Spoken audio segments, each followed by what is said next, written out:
Idea star singer എന്ന് പറയുന്ന ഒരൊറ്റ പ്രോഗ്രാം കൊണ്ട് തന്നെ ജനലക്ഷങ്ങളുടെ മനസ്സിലേക്ക് കയറിപ്പറ്റിയ ഒരു ചെറുപ്പക്കാരനാണ് നജീം. ഐഡിയ സ്റ്റാർ സിംഗർ കാണുന്നവർക്ക്, സംഗീതത്തെ സ്നേഹിക്കുന്ന എല്ലാവർക്കും നജീമിനെ മറക്കാൻ ഒരിക്കലും സാധിക്കില്ല.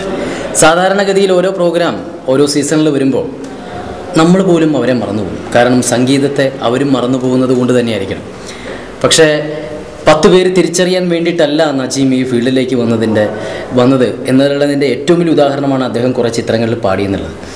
ഞാൻ നജീമിനെ ആദ്യമായിട്ട് കാണുന്നത് ഐഡിയ സ്റ്റാർ സിംഗർ എന്ന് പറയുന്ന പ്രോഗ്രാമിൻ്റെ ഗസ്റ്റായിട്ട് പോയപ്പോഴാണ്. ഏറ്റവും വലിയ സന്തോഷം പരിചയപ്പെടാൻ കഴിഞ്ഞു എന്നുള്ളതിനേക്കാൾ ഉപരി അന്നത്തെ ആ എപ്പിസോഡിന് നജീമിന് ഏറ്റവും കൂടുതൽ മാർക്കും കിട്ടിയത്.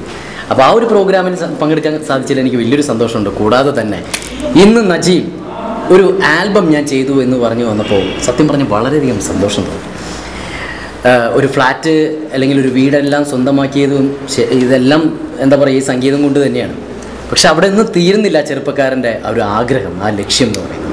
അപ്പോൾ അതാ നജീം എന്ന് പറയുന്ന ചെറുപ്പക്കാരൻ നമ്മുടെ മുന്നിലേക്ക് ഒരു ഗംഭീര ഒരു ആൽബവുമായിട്ട് എത്തിച്ചേർന്നിരിക്കുകയാണ്. ഞാൻ ആൽബം കണ്ടുകൊണ്ടു, എനിക്ക് ഭയങ്കര ഇഷ്ടമായി. എനിക്ക് തോന്നുന്നു നിങ്ങൾക്കും ഇഷ്ടം. കണ്ടു.